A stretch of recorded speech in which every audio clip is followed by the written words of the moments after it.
इस वक्त की बड़ी खबर आपको बता दें, ईरान के कतर में अमेरिकी बेस को टारगेट किए जाने पर ट्रंप ने बड़ा बयान दिया है। ट्रंप ने कहा कि ईरान का हमला बहुत कमजोर था। ईरान ने 14 मिसाइलें दागी, जिसमें से 13 इंटरसेप्ट कर ली गई। ट्रंप ने यह भी कहा कि ईरान ने पहले ही हमले के बारे में बता दिया था।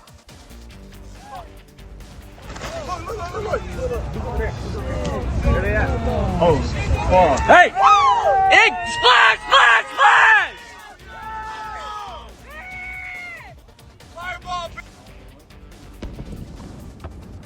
तो ट्रंप की तरफ से कहा गया कि ईरान की तरफ से कुल 14 मिसाइलें दागी गईं, जिसमें से 13 इंटरसेप्ट हो गईं और एक को उन्होंने जानबूझकर छोड़ दिया। और इस हमले के बारे में ईरान ने पहले से बता दिया था, जिसे लेकर ईरान का शुक्रिया भी अदा किया।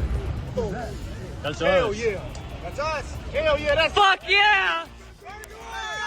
Birds away! Oh wait, fuck!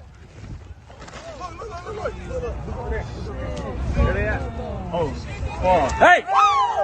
Splash! Splash! Splash! और ये जो तस्वीरें आप देख रहे हैं इस वक्त, ये एयर डिफेंस के एक्टिव होने के बाद जो मिसाइलें ईरान की तरफ से आ रही मिसाइलों को इंटरसेप्ट करने के लिए हवा में जाकर उन्हें तबाह कर रही हैं, उस वक्त की ये तस्वीरें हैं। और इसे देखने के लिए कतर में लोग सड़कों पर उतर आए।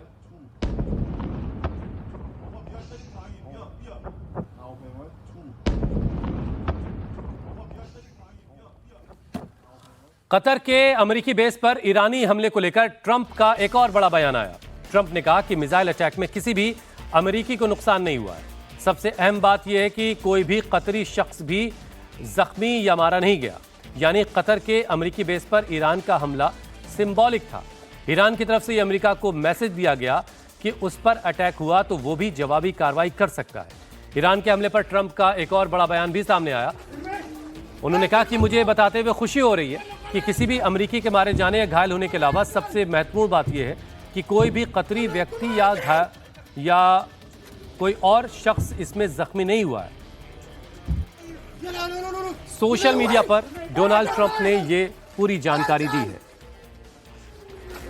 ट्रंप की तरफ से बताया गया, सबसे पहले ट्रंप ने अपने सोशल मीडिया पर सीज फायर का ऐलान किया और सीज फायर के बारे में काफ़ी कुछ लिखा उन्होंने। और उसके बाद इस हमले के बारे में बताया कि ईरान ने उनके बेस पर, कतर के बेस पर, इराक के बेस पर अटैक किया, मिसाइल अटैक किया। और ख़ासतौर से कतर के बारे में बताया गया कि 14 मिसाइलें ईरान ने दागी, जिनमें से 13 इंटरसेप्ट कर ली गई और एक को छोड़ दिया गया। और इस हमले के बारे में ईरान ने पहले से बता दिया था। ईरान के इस्लामिक रेवोल्यूशनरी गार्ड्स कॉर्प्स ने इस अटैक का वीडियो भी जारी किया। IRGC की तरफ से बताया गया कि हमला अमेरिका से बदला लेने के लिए किया गया है।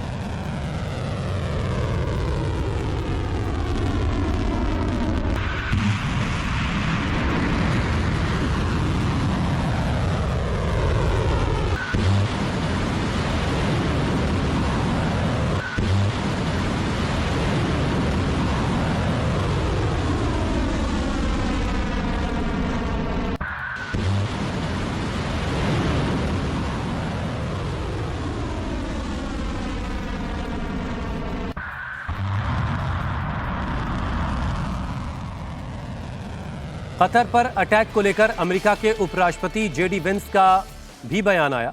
जेडी वेंस ने कहा कि ईरान ने अमेरिकी बेस पर अटैक से पहले हमें बताया। ईरान ने कहा था कि उसका मकसद अमेरिकियों को मारना नहीं है। वेंस ने यह भी कहा कि अमेरिका जो बम ईरान पर गिराए हैं वो ईरान के बमों से थोड़ा बड़े थे। हमारा मकसद ईरान के परमाणु कार्यक्रम को नष्ट करना था, जो हमने कर दिया है। उपराष्ट्रपति जेडी वेंस ने राष्ट्रपति ट्रंप की तारीफ भी की।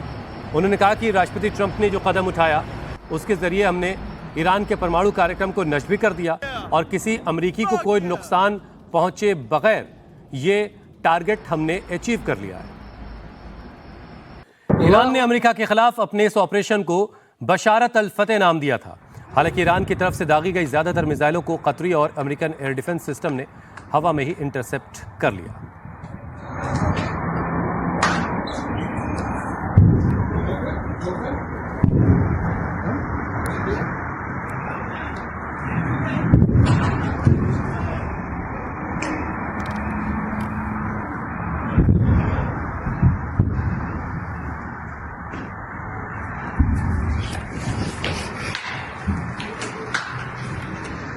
Allahu Akbar. Madam, madam.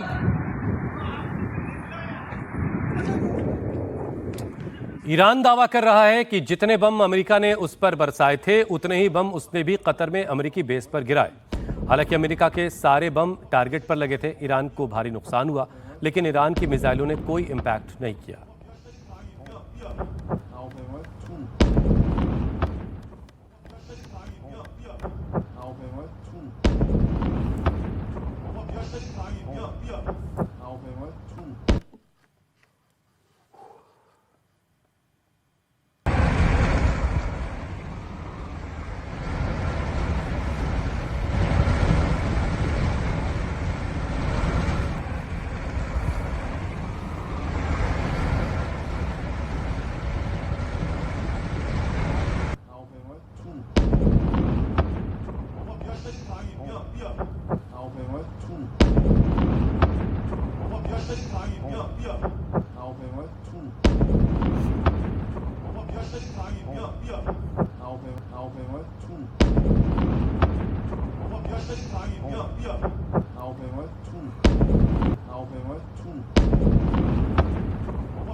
Iran की ज्यादातर मिसाइलों को हवा में इंटरसेप्ट कर लिया गया। एक मिसाइल जमीन पर गिरी, जिसका वीडियो भी सामने आया है। तो ये वो तस्वीरें हैं जो दोहा के आउटर एरिया के जहां पर अमेरिकी बेस है, जिसे टारगेट करके ईरान ने 14 मिसाइलें दागी और 13 में से सिर्फ एक मिसाइल जो है वो इंटरसेप्ट नहीं हुई, जो जमीन से टकराई है जाकर।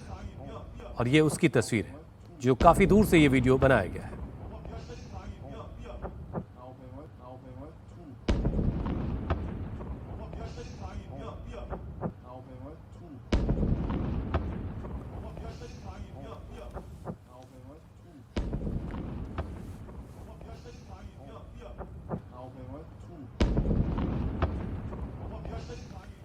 ईरान के हमले के बाद कतर के दोहा में कैसे अफरा तफरी मच गई, उसकी भी तस्वीरें आपको दिखाते हैं। जिस वक्त मिसाइल अटैक हुआ उस वक्त कतर, यूएई और बहरीन ने भी अपना एयर स्पेस बंद कर दिया था। सायरन की आवाजें गूंज रही थीं। लोग जान बचाने के लिए शेल्टर की तरफ भाग रहे थे।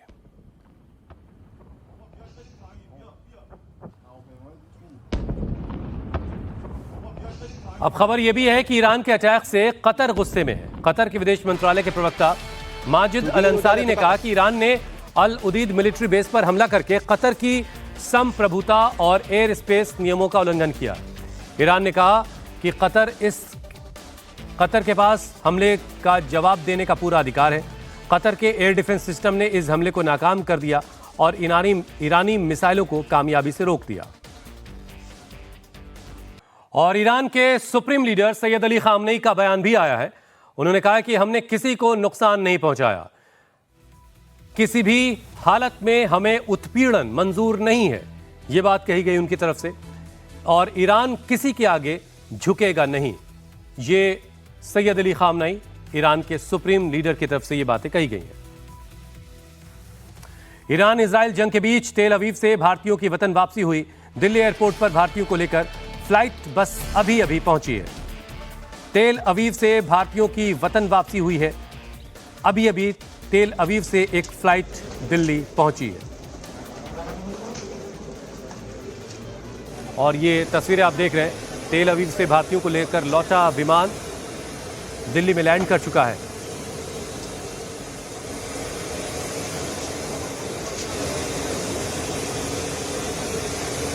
ईरान से, इजराइल से भारतीयों की वतन वापसी हो रही है और इसी कड़ी में तेल अवीव से भारतीयों को लेकर के ये विमान दिल्ली पहुंचा है।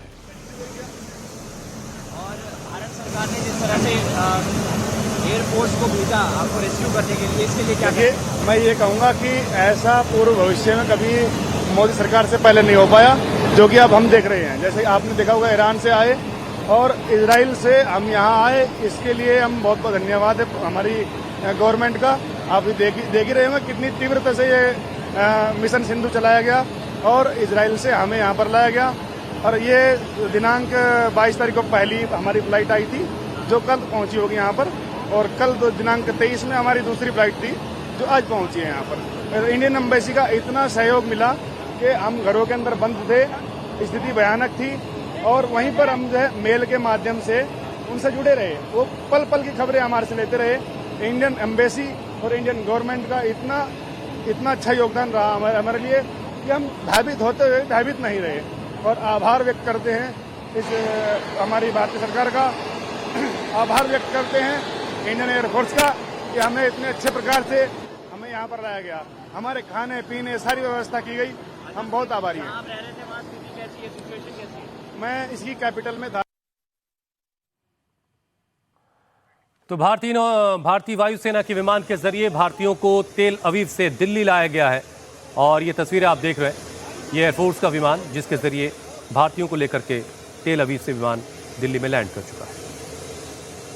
इजराइल में तकरीबन 1.5 महीना रहकर एक परिवार वापस आज दिल्ली पहुंचा है। महाराष्ट्र के रहने वाले ये पति पत्नी हैं, इनके बेटे जो हैं वो इजराइल में रहते हैं, और तकरीबन 1-1.5 महीने से इजराइल में थे। वहाँ पर कितना खौफनाक मंजर है, लगातार जो ईरान वहाँ पर बमबारी कर रहा था, इन्होंने अपनी आंखों से देखा। वहाँ पर जो बंकर बनाए होते हैं होटल्स के अंदर, वहाँ पर ये लोग जाते थे। हालांकि फ़िलहाल सीज़ फायर का जिस तरीके से ट्रंप ने ऐलान किया है कि पहले ईरान और फिर इजराइल जो है वो सीज़ फायर करेगा, पीस की बात हो रही है। लेकिन क्या कुछ देखा इन लोगों ने अपनी आंखों से? क्या नाम है आपका? त्रिम्बक कोहली। अच्छा, हाँ। ये बताइए कि आप कब से थे इजराइल में, कितने समय से थे? 1.5 महीना हो गया। कितने टाइम से थे इजराइल? अच्छा, आओ शाम को 2 बजे, 1:30 बजे, 3 बजे तक ऐसा बम मारता था जोर जोर में, रात को दिन को डरता 4 था। बजे रहता है। ऐसा सब बिल्डिंग का लोग नीचे आके बैठता था, हम इतना डरता था पूछो मत। दरवाजा भी दाड़ में दीवार को सब अंदर का अंदर वो रहने को एक साधन किया है मोदी साहब ने उधर। ऐसा हो गया है हालत। हाँ, बहुत बेकार है कंडीशन। फिर वो लोग का आदत है, सुना है उधर रहवासी है इजराइल का, वो इसको कुछ जरा वो किधर डरना जाएंगे वो लोग? ऐसा। आपके बेटे रहते हैं वहाँ, आप कब गए थे इजराइल? इजराइल में है। हाँ, कब गए थे आप यहाँ से, दिल्ली से? मतलब अच्छा, दो- 4 मई को गए थे हम लोग। हाँ, 4 मई। पर देख रहे हैं कि बहुत सारा नुकसान हुआ है, कई बिल्डिंगों में बमबारी। बहुत तकलीफ आई उधर, बहुत तकलीफ, टेंशन होता है बहुत। पूरा रात नहीं दिन नहीं चालू ही रहता। हाँ, रात में भी दिन में भी।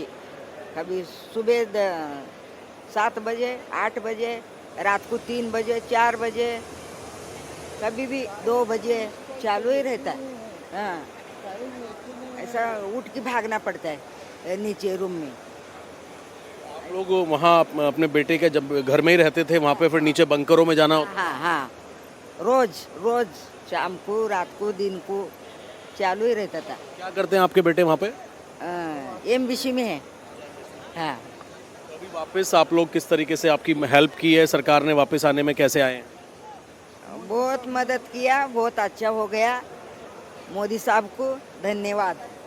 हाँ, बहुत अच्छा किया। हम लोग कभी आने का हम लोग सोचता था ऐसा। 2 बार मेरा बेटे ने ये किया, टिकट किया, वो नहीं हो गया। इसलिए अभी मोदी सरकार ने किया, बहुत अच्छा हो गया। हम बहुत खुश हैं, धन्यवाद। हम आ जाएंगे अगर सिचुएशन ज़्यादा एस्केलेट होता है तो thanks to India government they bring back home via Jordan, and also when we are coming to Israel to Jordan border, there are some missile attacks between the roads, but we are safe and we see the happy faces.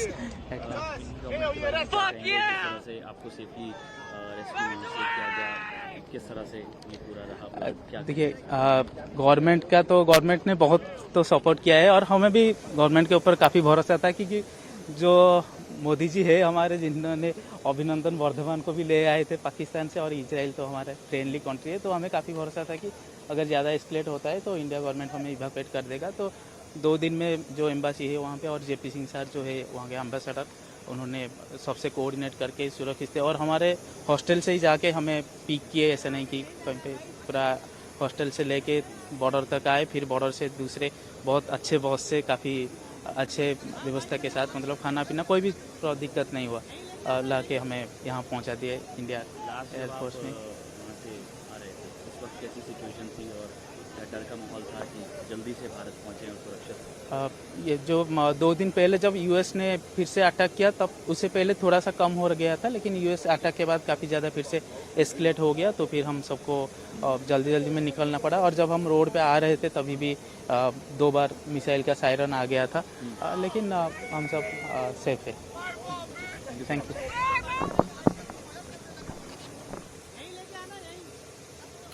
तो Delhi airport की तस्वीरें आप देख रहे हैं, जहां भारतीय वायुसेना के विमान के जरिए तेल अवीव से भारतीयों को लेकर ये विमान लौटा है और सभी के चेहरे पर खुशी है, क्योंकि वहां पर हालात जो है लगातार ख़राब हो रहे थे, जिसके बाद भारत सरकार ने अपने नागरिकों को वहां से निकालने का फैसला किया और भारतीय वायुसेना के इस विमान के जरिए तेल अवीव से लोगों को लेकर लौटा है। डोनाल्ड ट्रंप की तरफ से एक और बयान आया है, बड़ी खबर, सीजफायर लागू हो चुका है, ईरान और इजराइल सीजफायर का उल्लंघन न करें, सीजफायर का लागू हो चुका है। और ट्रंप की आगे लिखे हैं, ट्रंप की तरफ से आगे लिखा गया कि ईरान और इजराइल सीजफायर का उल्लंघन न करें, सीजफायर लागू हो चुका है, डोनाल्ड ट्रंप की तरफ से कहा गया, और ईरान और इजराइल अब सीजफायर का उल्लंघन न करें। तो ये बड़ी खबर इस वक्त की, देर रात सीजफायर का ऐलान किया था, हालांकि उसके बाद वक्त बताया गया था कि कितनी देर के बाद ये सीजफायर लागू होगा, और अब डोनाल्ड ट्रंप की तरफ से कहा गया कि सीजफायर लागू हो चुका है और ईरान इजराइल सीजफायर का उल्लंघन अब न करें। तो ये बड़ी खबर, ईरान इजराइल सीजफायर का उल्लंघन न करें, ये ट्रंप की तरफ से कहा गया है और सीजफायर अब लागू हो चुका है।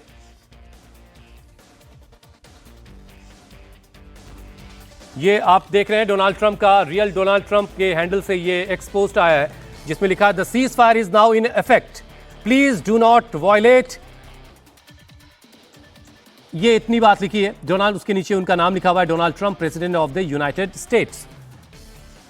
और ये 8:08 पर, यूएस के 8:08 पर सुबह के ये एक्सपोस्ट आया है। ईरान की तरफ से लगातार हमला किया जा रहा था और इसी वजह से ट्रंप की तरफ से ये बात लिखी गई है कि the cease fire is now in effect और please do not violate. Ceasefire लागू हो चुका है और ईरान और इजराइल सीज फायर का उल्लंघन ना करें, राष्ट्रपति ट्रंप की तरफ से यह एक्सपोस्ट आया है।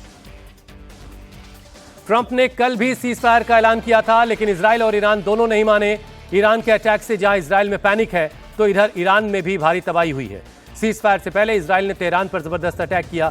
तेहरान में इजराइल ने एक के बाद एक कई मिसाइलें दागी, जिससे भारी तबाही हुई है।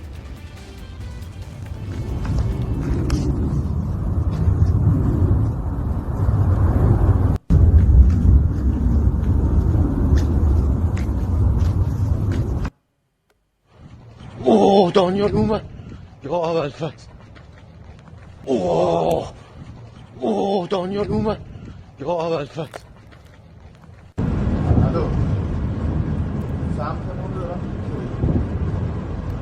तो ये तेहरान की तस्वीर इस वक्त आप देख रहे हैं। तेहरान पर इजरायली सेना की बमबारी की कुछ और तस्वीरें आ गई हैं। सीज फायर से ठीक पहले इजराइल ने तेहरान के कई हिस्सों में जबरदस्त बमबारी की है।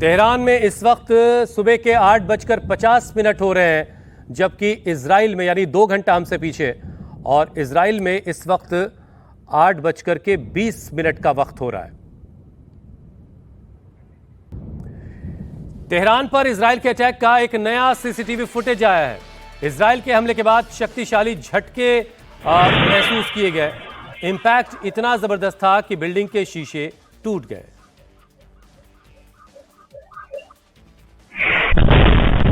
तो आखिरी मिनट्स में इजराइल ने ईरान पर जबरदस्त हमले किए हैं, तो ईरान की तरफ से भी इजराइल पर मिसाइलें दागी गई हैं।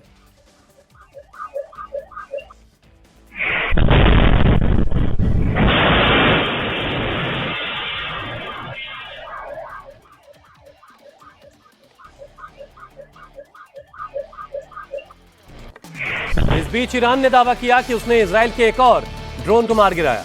ईरान ने इजराइल के हर्मीस 900 को हवा में तबाह कर दिया। ड्रोन गिराने के बाद की तस्वीरें भी सामने आई।